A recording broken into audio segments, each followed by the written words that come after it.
En agricultura, la familia, la empresa y la innovación se unen en Empresas Familiares e Innovación. Un espacio para reunirnos a conversar sobre empresas familiares, gobierno corporativo, innovación y transformación organizacional. Creemos que solo juntos comprendemos mejor el presente y co-creamos futuro. Todos los domingos a las 12 horas nos reunimos con destacados invitados e invitadas para compartir experiencias, aprendizajes y buenas prácticas. Empresas Familiares e Innovación es una presentación de Proteus, consultora especializada en management, governance e innovación corporativa. Conducen Gonzalo Jiménez y Alejandra Secarelli. Produce Victoria Uranga. Buenas tardes, le damos una cordial bienvenida al programa de Empresas Familiares e Innovación. Soy Alejandra Secarelli y como cada domingo tengo el gusto de acompañar a Gonzalo Jiménez Seminario, presidente de Proteus, en esta aventura, en desarrollar el único programa radial en Chile sobre empresas familiares e innovación. Buenas tardes, Ale querida, y a todos y todas las que nos acompañan en nuestro programa número 29. Hoy es domingo 15 de noviembre y la Organización Mundial de la Salud, la OMS, lo declaró hace algunos años como el Día Mundial sin Alcohol. ¿Qué te parece? Así que varios de nuestros invitados que hemos tenido acá, no sé si van a estar tan contentos, pero bueno, esto se hizo con el objetivo de aumentar la conciencia de las personas de todo el mundo sobre los daños físicos y psicológicos que produce el consumo de estas sustancias químicas, ¿no es cierto?, en nuestro organismo. Entonces vamos a proponer un brindis sin alcohol para a esta hora, por lo menos del aperitivo, después ya dejamos libertad a todo, ¿no es cierto? También con mucho respeto y aprecio para recordar a una mujer excepcional en este día, nada menos que doña Gabriela Mistral, porque un día 15 de noviembre, pero de 1945, que era el año, la poeta, pedagoga y diplomática chilena recibió el Premio Nobel de Literatura, convirtiéndose en la primera latinoamericana en obtener dicho galardón. De hecho, meses después de la ceremonia de premiación, ella señaló: hoy Suecia se vuelve hacia la lejana América Ibera para honrarla en uno de sus muchos trabajos de su cultura. Así que así recordamos a doña Gabriela. Exacto, muy querida, además muy admirada por muchas mujeres, me sumo, y además recordando a otra mujer maravillosa, Margaret Mead, que era antropóloga y escritora estadounidense y en un día como hoy fallece, pero en el año de 1978. Ella marcó un antes y un después, Gonzalo, introduciendo el concepto de género. Hoy, entonces, la recordamos con una de sus frases más positivas, que podría ser un poquito de bálsamo en estos tiempos complejos.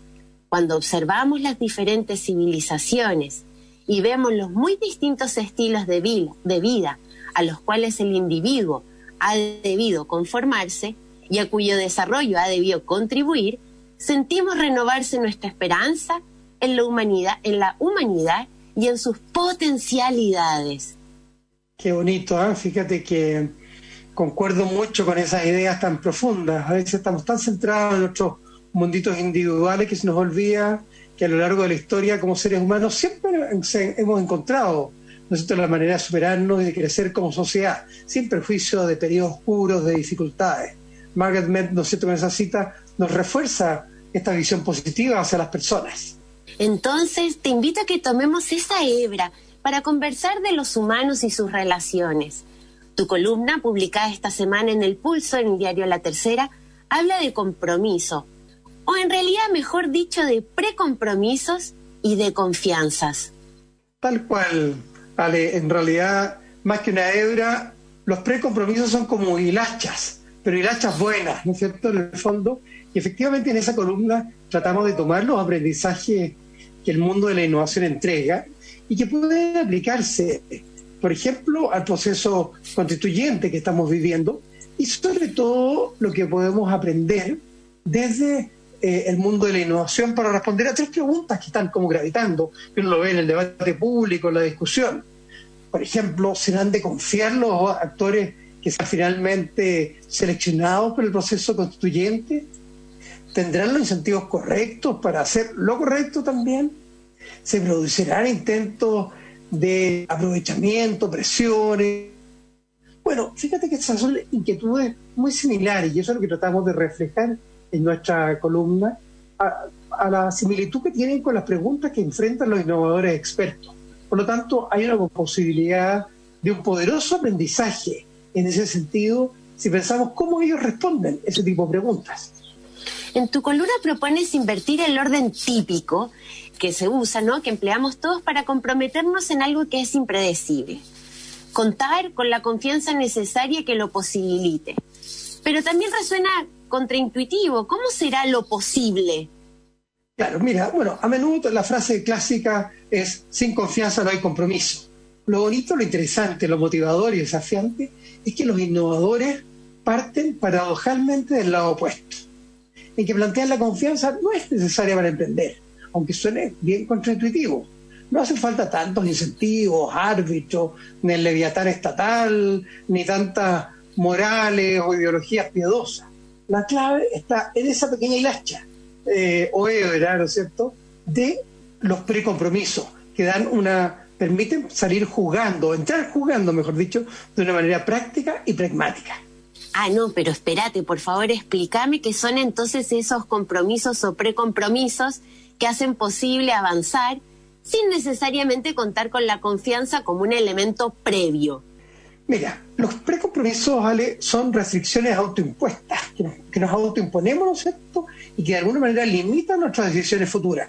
Pero en vez de quedarnos limitados, nos vamos avanzando, sobre todo en escenarios impredecibles. Piensa en Ulises, ¿no es cierto?, que lo único que quería era escuchar a esas sirenas que tenían unas voces maravillosas, pero obviamente no quería perder su nave. ¿Y qué es lo que hace? Se precompromete, porque se ata al mástil de su nave, ¿no es cierto?, para poder oír él a la sirena sin exponerse a sucumbir a ese letal llamado. Entonces, ese sentido de precompromiso uno lo encuentra en todos los espacios. Piensa cuando la justicia, por ejemplo, se compromete a no encarcelar jamás a un inocente, aún a riesgo de que quede algún culpable suelto. De alguna forma es un precompromiso en ese espacio. O, en términos más cercanos a los negocios, piensa lo que ocurre con la regulación o el regulador de cara a los bancos comerciales.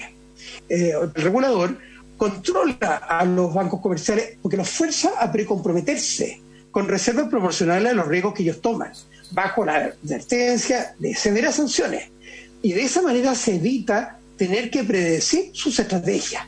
Esto quiere decir que en el fondo, en vez de tener que pensar cada banco el sistema, cómo va a manejarse con el riesgo, mira, yo te digo, tú, según tu propia estrategia, según los riesgos que estás dispuesto a asumir, vas a tomar ciertas reservas. Y obviamente, al final vamos a ver si tus reservas no se condijeron con el grado de riesgo que te pusiste, te vas a exponer a serias sanciones de mi parte. Por lo tanto, de esa manera, en vez de intentar predecir, controla. O déjame darte un ejemplo más pedestre todavía, Ale. Tu marido es muy flaco, sé que no va a servir el ejemplo, pero si yo me pongo a dieta, que no soy tan flaco como Fernando, escucha, le voy a pedir a mi señora, le voy a pedir a la Mónica que ojalá ella compre productos dietéticos en el supermercado, porque si hoy yo me voy a tentar con un quesito, un paté, un jamón serrano, un vinito, alguna cosa. Entonces es una forma de precomprometerme y protegerme de mis propias decisiones futuras, con un chocolatito o lo que fuera. ¿Te fijas? Esa es la potencia de los precompromisos. ¿Y esto qué implica entonces, para profundizar y entender en concreto, cómo influyen nuestras relaciones? Bueno, como nos muestran los innovadores, ¿no es cierto?, ante la incertidumbre, en vez de paralizarse esperando que el otro muestre sus cartas, será de confiar o no, será oportunista, se aprovechará, van avanzando igual, mientras van aprendiendo respecto a la disposición oportunista, altruista, generosa, egoísta, etcétera, de sus contrapartes, con mecanismos, y ahí está la clave, no predictivo. No intento predecir si este personaje es confiable o no. Claro, si conozco su historia puedo saber si es confiable o no.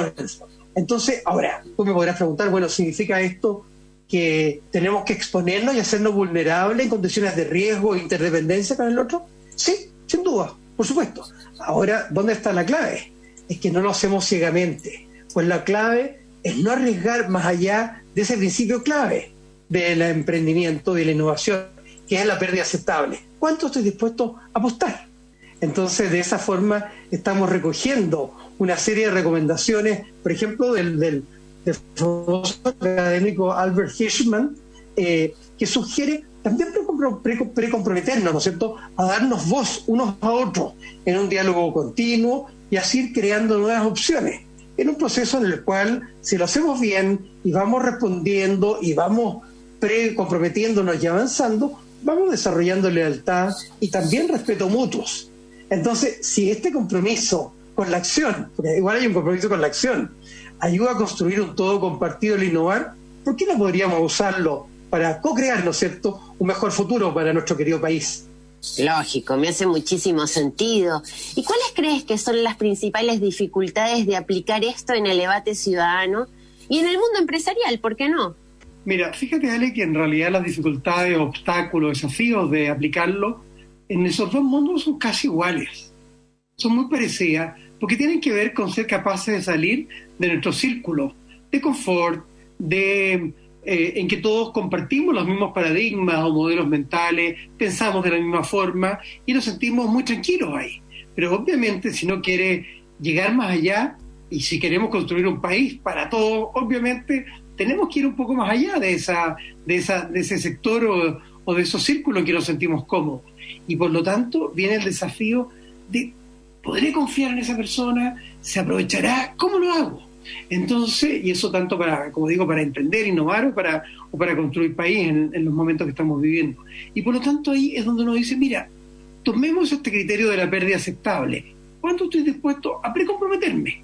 Y para ir viendo cómo van reaccionando las personas. Entonces no me quedo sentado, fumando espero, ¿no es cierto?, como la canción, esperando que ocurra, aunque una canción ya políticamente incorrecta es. No me quedo esperando que ocurran las cosas, sino que voy actuando, voy movilizándome, pero tampoco voy creando una dependencia extrema. Voy creando una cierta vulnerabilidad, pero acotada a lo que yo estoy dispuesto a poner sobre la mesa. Entonces creo que hay mucho poder, hay mucho valor en esa lógica y que pueden ser directamente aplicables, pero requiere una dosis de pensamiento más bien contraintuitivo, ¿no es cierto?, o paradojal, que es propio de todos los emprendedores e innovadores, por lo demás. Sin duda, y el invitado del día de hoy nos va a permitir seguir profundizando en este tema, porque él tiene una muy interesante trayectoria en innovación, compromisos, precompromisos muy probablemente, y construcción de confianza. Quédense con nosotros, estaremos con Edmundo Casas, fundador y socio de Empresas Tecnologías Cawell. Ya volvemos, estamos en Empresas Familiares e Innovación con Gonzalo Jiménez Seminario.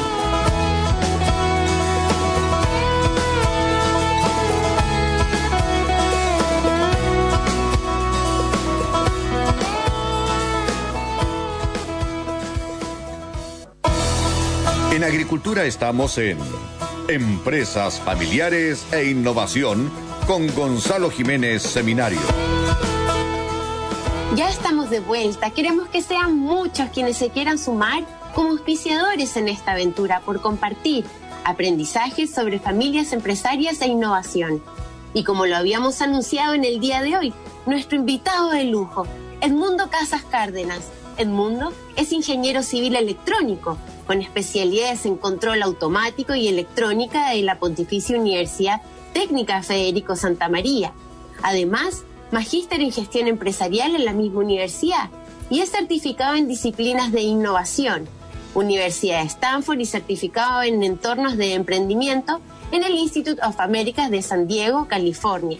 También es fundador de la empresa tecnológica Cawell y posee más de 70 patentes en distintos países. Ha hecho docencia en diversas universidades, ganado múltiples reconocimientos, desde el mejor emprendimiento del año hasta el mejor ajedrecista de la región de los lagos. Toca trompeta, guitarra, saxo alto y, como si fuera poco, casado y tiene 4 hijos.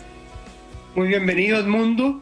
Una alegría. Con Edmundo nos conocemos de nuestras redes, ¿no es cierto? Somos parte de comunidades similares, que hay un mundo muy activo, siempre hace tremendos aportes, así que una alegría tenerte en este programa y que compartimos aprendizaje, innovación y emprendimiento, y sobre empresas familiares también.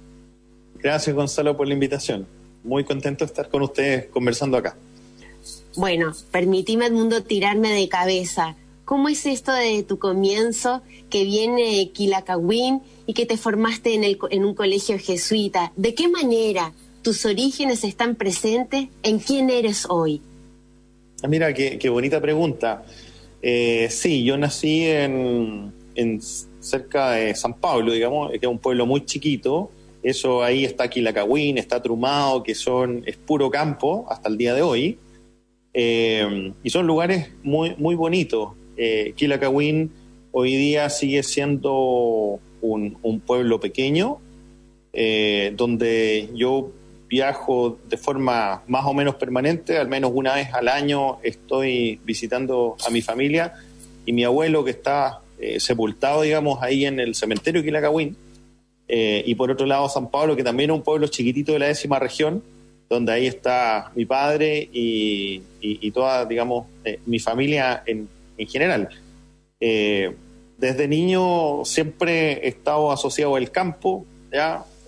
Donde efectivamente he estado, digamos, andando a caballo, metido, digamos, entre medio de las vacas, en lecherías, con camiones lecheros, temas asociados a la siembra. O sea, de niño siempre viví en un ambiente que está asociado en esas lógicas que viven los agricultores de la zona sur. Mis papás son profesores, mi papá era profesor de matemática, mi mamá profesora de castellano, por lo tanto siempre desde chico estuve asociado, digamos, también a estudiar muchas cosas con eso. A mi papá le encantaba el ajedrez, también le gustaba mucho el idioma francés, él había estudiado en la Alianza Francesa y por lo tanto en esa zona siempre hacíamos partícipe del campo, digamos, de todas las cosas que también desarrollábamos con la matemática. Mi vida siempre ha estado asociada en una lógica de interactuar entre el campo, digamos, y la matemática. Y una cosa muy bonita, yo estudié en una escuela de campo hasta 8º básico y después me fui al Colegio San Mateo de Osorno. El Colegio San Mateo es un colegio jesuita y ahí se me quedó grabado un tema que tienen los jesuitas que tiene que ver con la frase de amar y servir. Es un tema que es muy lindo, la verdad. Creo que uno en la vida siempre tiene que tener un propósito, y ese propósito está asociado con amar y servir. Si tú no amas y sirves, la verdad es que la vida se vuelve un despropósito por sí sola. Entonces, ahí es donde hay un tema de un componente que a mí me encanta de los jesuitas, que tiene que ver con eso en general.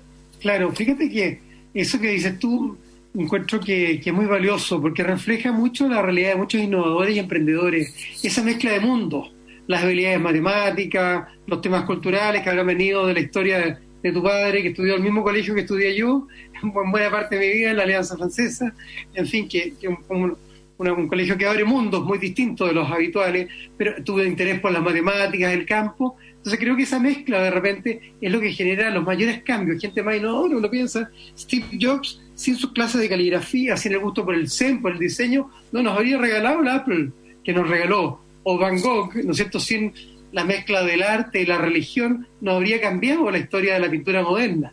Entonces, es ese mix el que termina gestando, ¿no?, un mundo nuevo, me parece. Sí, yo comparto muchísimo lo que plantea Gonzalo en el siguiente sentido.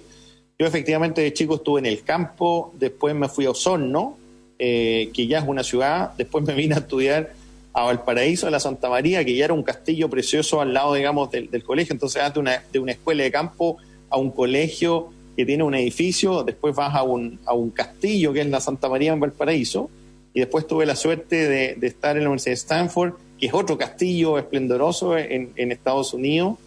Por lo tanto, esos cambios de mundo, donde tú ves desde partes de la simpleza del campo hasta la sofisticación tecnológica, creo que el pasar por todos esos caminos y ver distintas realidades, porque de verdad que son distintas realidades. Tú en Silicon Valley tienes personas, digamos, de un nivel estratosférico en términos de los fondos que se manejan versus un campesino que en realidad no tiene. Entonces pasas desde comparaciones económicas, comparaciones arquitectónicas, comparaciones de análisis de pensamiento, tipos de conversaciones diferentes, y efectivamente eso te va alimentando el alma en varios sentidos. Yo creo que efectivamente eso te hace ver el mundo con ojos muy distintos también. Está buena esta conversación de domingo, ¿no es cierto? Estos temas de Ay, me encanta. Y Edmundo, pasó un poquito desapercibido, pero me gustaría retomar la figura de tu papá, que puedo sospechar, ¿no?, que detrás de los emprendedores innatos está siempre hay alguien que inspira en la vida. Y en tu caso podría bien pensar con especial atención en tu papá y en una historia que tiene que ver con un camión. ¿Puede ser? Sí, mira, fíjate que yo creo que de ahí todo el tema parte en el término, en el sentido de que uno va creciendo en función, yo creo, de lo que observa de los papás, de los amigos, de la familia, el entorno. El entorno es muy, muy importante. Mi papá era profesor de matemática, heredó un camión, trabajó mucho en el transporte en esa época de leche, y eso le permitió tener 2 camiones, tener 3 camiones y tener varios camiones más. Después yo me titulo en la universidad, trabajo y apoyo en una quesera, que era la quesera de los quesos Santa Sara del Quique Morandé, que armó los quesos allá, digamos, y yo armé eso, y también empezamos, además de transportar en las otras empresas que transportaba mi papá, empezamos a transportarle leche también a los quesos Santa Sara, que después esa quesera se juntó con la vaquita y se vendió a Lactalis, digamos, que finalmente, y tú te das cuenta que vas construyendo historia. Entonces el hecho de ver en esa época la leche se transportaba en tarros, o sea, tú construías una carrocería, cargabas la leche en tarros de 50 litros, iban 2 pionetas atrás, tomaban estos tarros, digamos, y los cargaban arriba del camión. Hoy día se hace con motobombas y con camiones aljibes, donde tú cargas directamente de los predios la leche arriba del camión. Y a ti te toca ir viendo todas esas evoluciones, donde en el fondo te tocaba sacar una pana, desarmar un motor de camión. Entonces uno aprende muchas cosas en el campo, desde cómo se le saca leche a una vaca con las manos o con pezoneras automáticas, digamos, o cómo tú desarmas un camión de un motor y tienes que cambiar ciertos elementos para poder repararlo. Y tú vas conociendo eso, o vas subiendo, digamos, no sé, en la cordillera de la costa, en caminos bien alejados, digamos, de la civilización, y se te revienta el neumático, y tienes, en el sur llueve mucho, entonces vas a cambiar el neumático, quedas completamente mojado, y tú empiezas a darte cuenta de esos elementos de esfuerzo, de esos elementos como que tienen mucha relación con el espíritu de siempre pensar positivo. Imagínate, vas subiendo una cuesta, ¿cierto? Y se te revienta un neumático, estás todo mojado porque está lloviendo y tú tienes que cambiarlo, es una cuestión que no es liviana, ¿ya? Y tú empiezas a ver esas actitudes y que son las que finalmente se te empiezan a transferir, y tú dices, después tú te encuentras creando tu propio emprendimiento, que seguramente vamos a pasar hacia allá, y en la conversación, y tú te encuentras con un problema y dices, oye, pero ¿sí? ¿Cómo no vamos a ser capaces de resolver esto si en realidad estábamos empantanados en la cordillera con un camión, digamos, con los neumáticos reventados, con, qué sé yo, 15, 20 mil kilos de carga? Esta cuestión la sacamos para adelante como sea. Entonces, yo creo que ese tipo de componentes son las que los emprendedores van afiatando en su experiencia y son las que los hacen muy fuertes. Esos son los tipos de cosas que yo rescato, digamos, de la experiencia de haber trabajado con mi papá, trabajar en el campo, en construir mucho también, o sea, construir galpones, construir cercos para cuidar tu ganado, qué sé yo. Todo ese tipo de elementos son componentes que van siendo parte de tu experiencia, que después te hacen ver la vida de otra forma. Pero no te fuiste ni a la agronomía, ni a la construcción, ni a la mecánica. Cuéntanos un poquitito de tu trayectoria y de... Me fue la electrónica. Sí, exactamente. Cuéntanos un poquitito. Sí. Me fue Exacto, porque... Y por una razón bien sencilla. Fíjate que hay un tema, hay una historia en mi vida también que yo siempre creo que es muy importante, y por eso creo que la educación en los niños tiene que darse desde chico, porque ahí aparecen tus iniciativas. Yo estaba en el campo de mi abuela, y yo siempre veía que pasaba el río y había como una rueda desarmada que era la que giraba, y efectivamente mi abuela me explicaba que la había construido mi abuelo, porque cuando esa rueda giraba te alimentaba y te daba energía eléctrica para la casa. Entonces yo me costaba imaginar cómo del río pasaba agua, una rueda giraba y eso era capaz de encender una ampolleta. En esa época ya esa rueda estaba mala, no estaba funcionando, entonces no me podía imaginar, porque en ese campo usábamos vela. Y después me ocurre, yo tengo que haber tenido unos 5 años, una cosa así, 5 o 6 años, cuando uno empieza a tener de cierta forma recuerdo, y llegamos a Osorno, y justo en una casa de unos tíos, tú apretas un interruptor, y tú apretas el interruptor y se enciende una ampolleta. a diferencia que en el campo tú encendías vela y alguien te había dicho que una rueda en algún momento encendió las ampollitas de esa casa.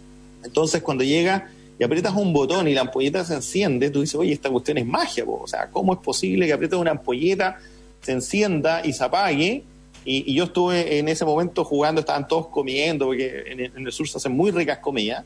Estaban todos comiendo, yo encendía y apagaba la luz porque estaba fascinado que tú podías controlar una ampolleta. Yo creo que ese momento de cierta forma me marcó y yo asocié y nunca podía entender cómo una rueda que giraba en el río podía generar energía eléctrica de tal manera de que tú después con un interruptor pudieses controlar una ampolleta. O sea, imagínate un niño de 5 o 6 años pasándose esa lógica, le hacía 5.000 preguntas a mi papá y no podía explicármelo. Y yo creo que de ahí nació la curiosidad por acercarme a la tecnología.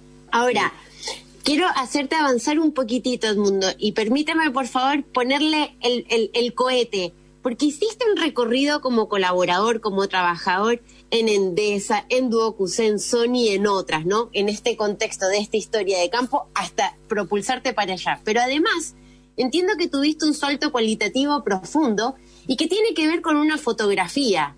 Sí, en el caso de cómo yo fui avanzando en mi formación profesional, efectivamente, justamente yo me titulo ingeniero civil electrónico en la Universidad de Santa María, empiezo a trabajar en la Endesa en el mundo de la generación eléctrica, ¿ya? Sí. Estuve ahí en San Isidro, que es una central que está en Quillota, y después me vine a Santiago a trabajar a Sony, ¿ya?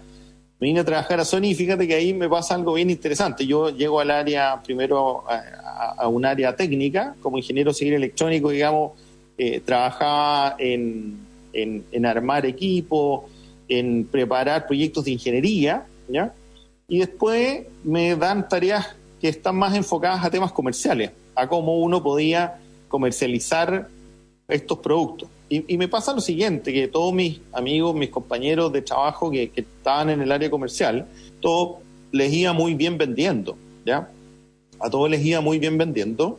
Y resulta que pasa un tema bien interesante, que un día una de las jefaturas de venta, uno de los japoneses, llega y me llama la atención y me dice, Edmundo, aquí contigo hay algo que no está bien, porque en realidad todos tus compañeros facturan, por decir algo, 100 y tú facturas 15. Entonces, si no mejoras estos indicadores, lamentablemente vamos a tener que terminar de trabajar contigo y te vamos a tener que sacar de la compañía. En ese momento, fíjate que en general siempre a mí yo fui un buen estudiante, me fue muy bien. Eso me dio duro en ese momento. Y me mandaron a hacer me dieron la oportunidad de hacer un MBA y también trabajar temas asociados al coaching, ¿ya? Y cuando yo empecé a trabajar en esa lógica, como ingeniero duro de la Santa María, que los de la Santa María somos súper cuadrados, yo creo que esa cuadratura ya un poco he pulido las puntas, ya estoy más ovalado y cambiado también en términos de personalidad y de ver la vida de otra forma. Justamente yo llegaba a conversar con la persona que me hacía coach, más encima esta persona era ciego, entonces yo me ponía a conversar con él. Él me hablaba y yo sentía que me hablaba puras cosas que no tenían ningún sentido. O sea, tú tienes que caerle bien a la gente, tienes que ser empático, tienes que tratar de generar confianza. Y yo pensaba, pero si esas cosas son básicas, o sea, las personas confían en la medida que uno presenta valores, dice la verdad, qué sé yo. ¿Por qué tengo yo que tratar de aparentar algo que no me interesa aparentar? Y yo siempre cuestionaba esas conversaciones y no las pescaba. Era así de simple, no las pescaba. Resulta que empieza a pasar el tiempo. Me habían dado un ultimátum más o menos de 3 meses para que yo llegara a ciertos indicadores. Evidentemente seguía pegado en el 15 y ocurre de que ya en el último mes llego donde Rodrigo, se llama mi coach, y le digo, Rodrigo, ¿sabes que necesito ayuda? Porque en realidad mis números se mantienen en 15. Entonces Rodrigo me dice, oye, Edmundo, pero si hemos tenido hartas conversaciones, pero en realidad tú no me has tomado en cuenta en todas las conversaciones que hemos tenido. Y yo le digo, ¿cómo te diste cuenta si tú eres ciego? Entonces me dice, está bien que yo sea ciego, me dice, pero no soy huevón, perdonando la expresión. Y me lo dijo tal cual. Entonces yo le digo, sí, tienes razón, la verdad es que yo siempre he pensado que este tipo de cosas, de habilidades blandas, no tienen mucho sustento, pero al parecer sí lo tienen porque ya han pasado 2 meses y no tengo resultados. Y ahí Rodrigo me dice, Edmundo, mira, yo le cuento que justo al día siguiente tengo reunión en una clínica importante que podría gatillar una buena venta. Entonces le digo, mañana me toca una reunión con esta clínica y me encantaría poder tratar de cerrar o de avanzar en un negocio.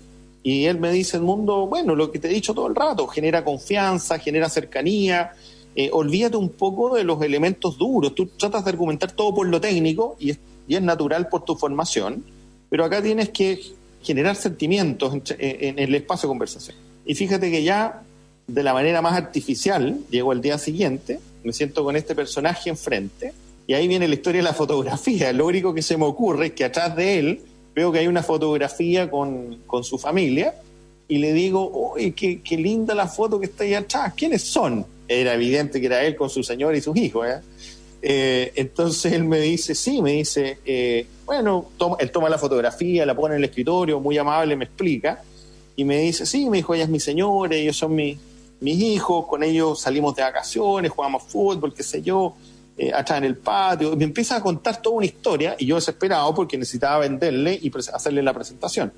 Pasan fácilmente unos 40 minutos conversando de puras cosas de la vida. Sí, le dije, yo soy del sur, ahora estoy trabajando acá en Santiago, llevo 2 años en Sony trabajando, qué sé yo. Y yo también le cuento mi vida, se genera un ambiente de confianza. Yo trato de encender el computador para abrirlo, para presentarle, y le digo, mira, te quiero hacer la presentación del proyecto que te queremos ofrecer, qué sé yo. Y me dice, Edmundo, ¿sabes qué? Se me acabó el tiempo, me cierra el computador y me dice, tengo que irme a otra reunión, así que mantengamos contacto y nos vemos próximamente. Entonces yo dije, chuta, aquí soné, porque era el proyecto que me podía salvar, digamos, de tener un buen resultado en el área comercial. Y dije, voy a seguir pegado en los 15 de todos los meses y todos mis compañeros en el orden de 100. Entonces aquí ya se acaba esta historia. Y fíjate que pasa algo bien curioso.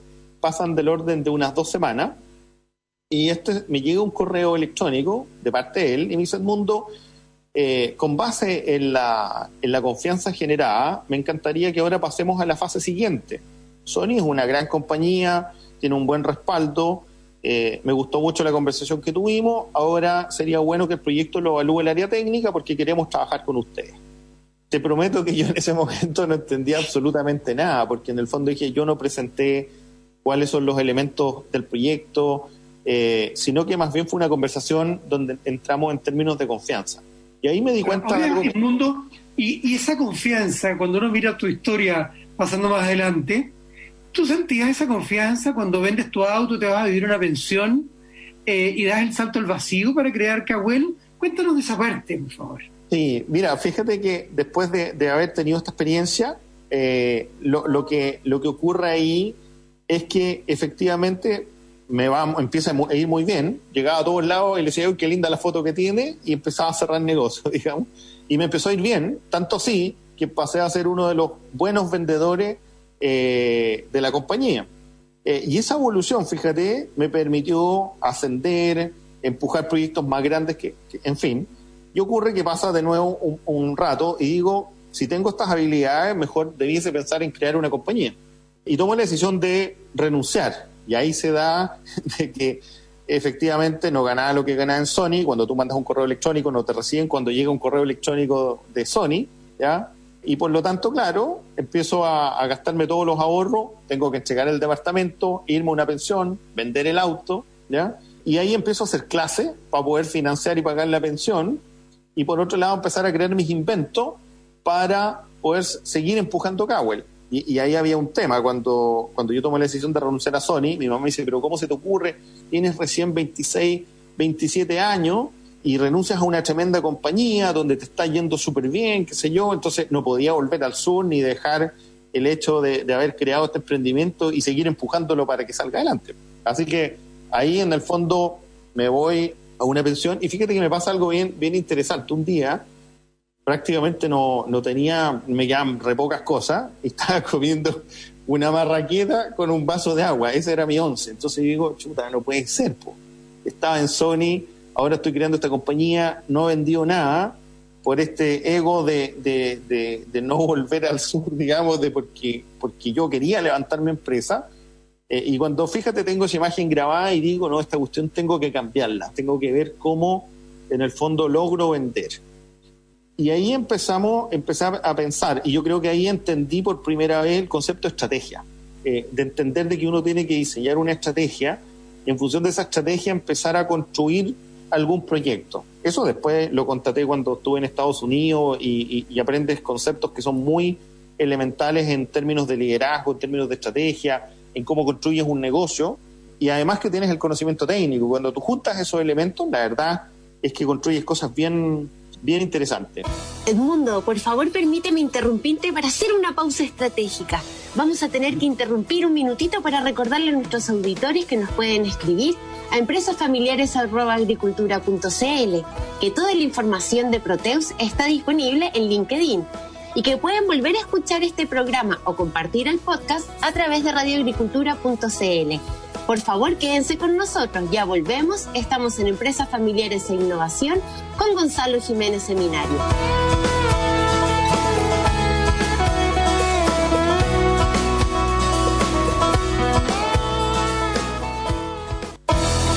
En Agricultura estamos en Empresas Familiares e Innovación con Gonzalo Jiménez Seminario.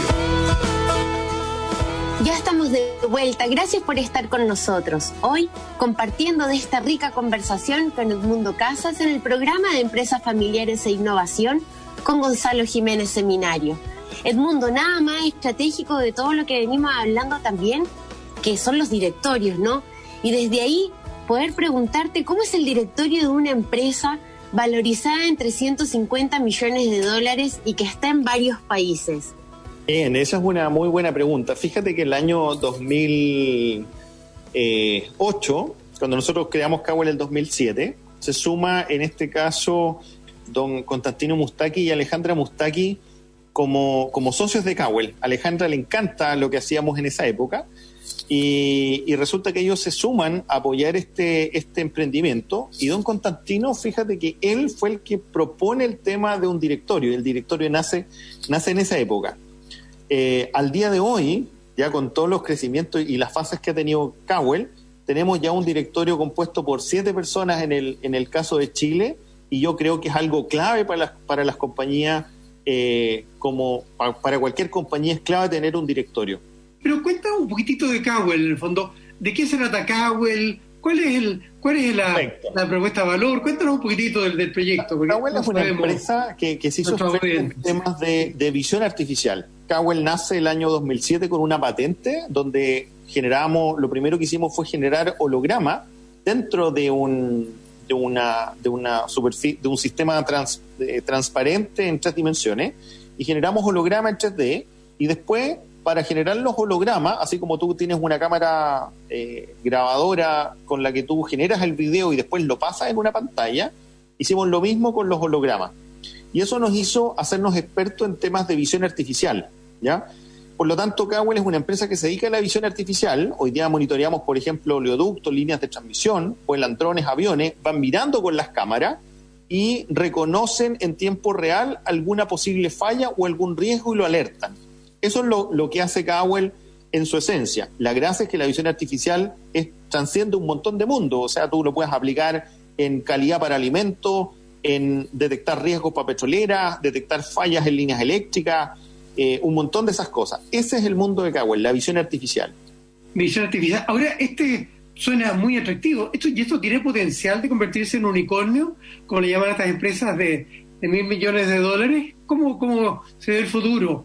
¿Cómo el despliegue, su desarrollo, países, en fin? Cuéntanos un poquito. Fíjate que Cowell en su evolución, primero se tuvo una valorización en $1,5 millones, después pasó a una valorización de $7 millones, después hicimos un testeo, digamos, en Estados Unidos, llegando a una valorización del orden de los 100 millones, y después con un plan de crecimiento en distintos países llegamos a una valorización de 350.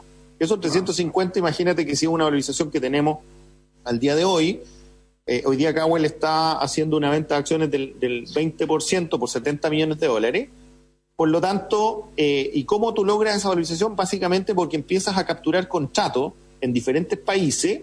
En este caso, hoy día Yakawel está con contratos en Chile, Perú, Colombia, Ecuador, Estados Unidos, Alemania. Esos son los 6 países, digamos, 5 países en el extranjero, además de Chile, donde estamos haciendo distintas cosas. Y cuando tú a eso le propones que tienes contratos de entre 5 y 50 millones de dólares, cuando tú los multiplicas por 20 contratos de esos órdenes de magnitud, llegas perfectamente a las valorizaciones que tiene Yakawel. Desde ese punto de vista, es muy altamente probable de que Yakawel de aquí a unos 5 años más sí esté dentro de los unicornios a partir de este tipo de tecnología, sobre todo en el mundo de oil and gas y el mundo eléctrico y de la minería, que son los 3 focos principales donde la visión artificial establece buenos contratos. Bueno, justamente por eso era que me llamaba la atención tanto lo de cómo haces con ese directorio, qué visión estratégica. Y entiendo que también, que mencionaste a la Ale Mustaki, una amiga querida también de nosotros, de este programa, forma parte del directorio. ¿Es la única mujer? Sí, en el directorio hoy día es la única mujer. Ahí queremos seguir sumando mujeres. Tenemos también mujeres dentro de la compañía. Y son esenciales porque yo lo que siempre he observado es que las mujeres, los hombres somos muy lentos al lado de una mujer.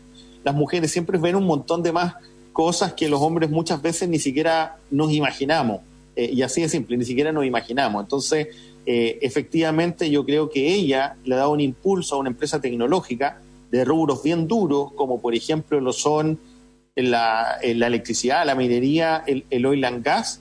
Esas miradas son bien interesantes desde el punto de vista de cómo una mujer propone ciertas cosas. Yo creo mucho en la innovación cruzada, de traer mundos distintos con aplicaciones de tecnologías distintas, y eso permite crear cosas nuevas. Sí, en el tema de la tecnología hay mucha discusión internacional hoy en día respecto de la manipulación, de la ética. Hay muchos temas ahí que están en juego en ese espacio. Cuentan que este tema de la ética es bien relevante para ustedes y que no aceptan cualquier proyecto. ¿Cómo manejan esta temática en un ámbito tan delicado en que no sabemos bien la consecuencia de los actos de los actos presentes en el futuro? Fíjate que ahí hay un tema que es bien relevante, que yo creo que hay 2 factores que son fundamentales para que las empresas sean realmente grandes. Uno es el factor de la humildad. Si tú haces análisis de grandes compañías, muchas grandes compañías han quebrado por no ser humildes, los CEO o distintas personas que los dirigen. Si tú te vas a cualquier caso, te vas a Blockbuster, Netflix fue a ofrecerle su tecnología, ellos no la aceptaron porque creyeron que ellos eran muy superiores, en ese momento lo eran, pero finalmente Netflix hace que Blockbuster se cierre, y ese es un acto que si tú eres el CEO y hubieses sido humilde ante la presentación de ese proyecto y lo hubieses escuchado, probablemente hoy día tú hubieses evolucionado como Netflix, y Netflix, el dueño sería Blockbuster. Entonces, la humildad es un factor muy relevante. Y el otro factor relevante para que las compañías realmente sean grandes tiene que ver con la ética. La ética básicamente es la definición de qué tan responsable eres para el uso y la ejecución de tu libertad. Esa es la definición de ética que debiésemos conocer todos, porque es la definición universal de la ética. O sea, la responsabilidad con la que tú ejecutas tu libertad. Si tú ejecutas tu libertad de forma responsable, tú en general vas a alcanzar el cumplimiento de objetivos de manera sana y de manera correcta. Por lo tanto, la tecnología, como cualquier cosa, tiene que ser usada con fines éticos y que aporten a la humanidad. ¿Ok? Desde ese lugar, Edmundo, el visionario Isaac Asimov en 1950 concibió un futuro en el que la convivencia del hombre con las máquinas sería segura, porque él pensaba que iban a estar presentes 3 leyes de la robótica. Un robot no puede causar daño a un ser humano, un robot debe obedecer las órdenes que le den los seres humanos, y un robot debe proteger su propia existencia. Y enlazado con lo que vos estás en el fondo presentándonos, ¿cómo ves el futuro? Yo el futuro lo veo, es complejo. Siempre yo pienso desde un punto de vista muy positivo. Creo que hoy día, más que nunca, la humanidad vive espacios complejos y por una razón muy simple, las plataformas, las redes sociales, la tecnología, las comunicaciones, lo han hecho mucho más complejo porque muchas más culturas muy distintas conviven en mundos muy cercanos. O sea, es cosa que tú te metas a Facebook y vivas perfectamente y entiendas perfectamente las realidades de otros países. Eso evidentemente te hace comparar, te hace vivir y conocer otras experiencias, y eso es lo que te hace entender de cierta forma lo que está ocurriendo con ciertos fenómenos tanto locales como extranjeros. Por lo tanto, el futuro es complejo, pero es un futuro que te entrega muchas herramientas con las que, si tú las trabajas de forma positiva, puedes seguir avanzando muy rápido y el ser humano puede tener cosas muy, muy positivas. Fíjate que Margaret Mead, que la citábamos originalmente, que ella planteaba que el futuro permanecerá abierto y libre, y que a veces necesitamos personas que puedan tolerar lo desconocido, que no necesiten el apoyo de sistemas completamente elaborados o planos tradicionales del pasado para poder moverse. Ahora, a mí me da la impresión, por lo que hemos aprendido de Cowell y la forma como ustedes funcionan, que incluso hasta este tratamiento de cobrar distinto. ¿Cómo eso de cobran distintos proyectos de salud y educación que proyectos industriales? ¿Cómo están contribuyendo al futuro con eso? ¿Puedes explicarnos esa parte? Sí, eso justamente tiene que ver también con temas asociados a de cómo tú ejecutas tu libertad con responsabilidad. Si tú te entras a proyectos de salud y educación, yo siempre he dicho que lo más importante en una sociedad es la educación. Si tú educas, la gente va a tener buena salud porque se va a cuidar y va a entender cómo funciona su cuerpo. Si tú educas, la gente va a ser mucho mejor persona porque va a tratar mejor al otro, porque va a ser más empática, va a entender mucho más las cosas. Por lo tanto, las sociedades evolucionan según qué tan bien educadas estén. Por lo tanto, la educación es lo primero. Lo segundo para mí es la salud, y lo tercero tiene que ver con cómo tú manejas los temas relacionados con la vejez de las personas, el buen vivir de las personas. Por lo tanto, si tú disponibilizas tecnología y esas tecnologías van a impactar en tu país, tú de alguna forma tienes que ser dadivoso con que las herramientas que tú entregas en el mundo de la educación sean asequibles, al igual que las herramientas que tú entregas para temas de la salud. Es un tema que de cierta forma tiene mucha relación con la ética y el ser buena persona, ¿ya? Ahora, pero tus socios no te quedan mirando como diciendo, bueno, pero ¿qué onda? Estamos acá para ganar plata. ¿Cómo se maneja esa tensión entre tu buen corazón y la rentabilidad de los inversionistas? Las empresas, yo ahí creo que están hechas para ser felices, no para ganar plata. La plata es la consecuencia de la felicidad. Entonces, si tú planteas, es cosa que mires absolutamente cualquier compañía, tú te vas a dar cuenta que las compañías que más hacen felices a las personas son las que más ganan plata. Y en función de eso tú armas modelos de negocio a través de generar valor que la gente esté dispuesta a pagar, donde el precio esté muy por debajo del valor que la gente percibe. Por lo tanto, el que yo te diga que para la educación sea barato es relativo respecto del valor que yo genero, pero por otro lado puede ser más caro incluso que lo que tú percibes respecto a la competencia, o más barato incluso respecto a la competencia. Yo creo que ahí está la clave. Nosotros lo que hacemos son muy buenos productos de realidad virtual, realidad aumentada, por ejemplo, a costos mucho más bajos que lo que se ve en la competencia, porque Cowell, la gracia que tiene es que ha permitido generar ese tipo de productos, y eso también te permite generar muy, muy buenos márgenes. Y entonces, Edmundo, a la luz de esto, ¿cuál es tu definición de éxito? Siempre preguntamos eso en este programa. ¿Cómo defines tú el éxito? ¿O qué es éxito para ti? Para mí, el éxito es la habilidad de ir de fracaso en fracaso sin perder el entusiasmo. Qué bonito. Eso para mí es la lógica del éxito. O sea, si tú aprendes a vivir con los fracasos y aprendes de esas experiencias, el futuro finalmente termina siendo un éxito que te permite alcanzar la felicidad. ¿Y dónde entra la familia? En este programa hablamos de empresas familiares, de innovación. ¿Dónde entran las familias en tu historia, en tus vínculos? ¿Dónde los pones en este mapa? La familia para mí es lo esencial. Tú tienes familia, yo quiero llamar familias, digamos, en todo sentido, respecto de tu núcleo familiar, donde tienes tu mujer, tus hijos, después tus hermanos, los amigos. Yo creo que la conjunta, y aquí hay un tema que es muy relevante, cuando tú estableces buenas relaciones de confianza, buenas amistades, de vuelta de apoyo de forma permanente, ese tipo de cosas, bonitas fiestas donde todos comparten, todos conversan, ese tipo de cosas genera cosas muy valiosas en el ser humano, que son las que finalmente te unen. Para mí la familia es el núcleo para hacer cualquier cosa, y más allá de solamente lo que conocemos nosotros como familia, donde está el papá, la mamá y los hijos, sino que la conjunta de personas que se apoyan entre sí y se ven como una familia. Muy bien, y por lo tanto, ¿qué mensaje le darías tú a las empresas familiares, que son tantas las que nos escuchan y siguen este programa?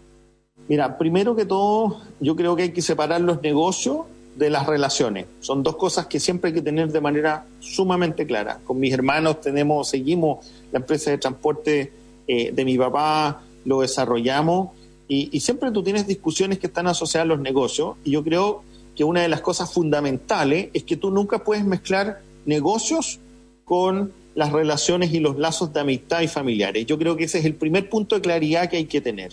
En el momento que tú mezclas, y somos seres humanos, hay sentimientos que muchas veces en decisiones empresariales te pegan en la familia, creo que hay que ser lo más frío posible y separar ambos mundos. Eso es lo primero como consejo. O sea, un negocio no puede generar un quiebre de relaciones o un quiebre familiar.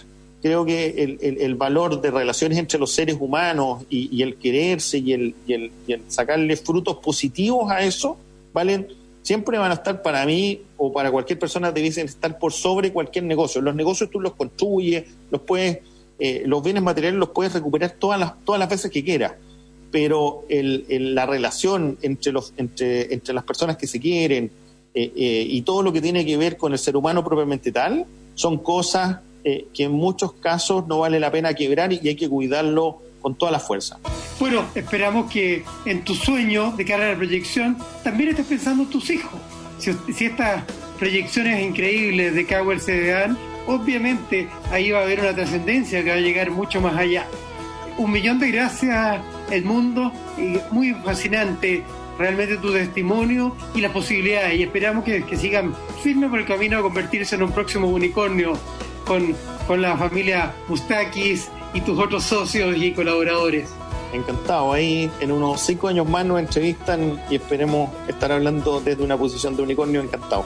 Vamos a cobrar la palabra, Edmundo. Un abrazo grande a todos y todas los que nos escuchan. Cuídense muchísimo y recuerden que estamos aquí a disposición y cada domingo para contar sobre familias empresarias e innovación con Gonzalo Jiménez Seminario. Chao, chao. Hasta luego. Un abrazo. En Agricultura fue Empresas Familiares e Innovación con Gonzalo Jiménez Seminario. Una presentación de Proteus, consultora especializada en management, governance e innovación corporativa. Conducción, Gonzalo Jiménez y Alejandra Secarelli. Producción, Victoria Uranga.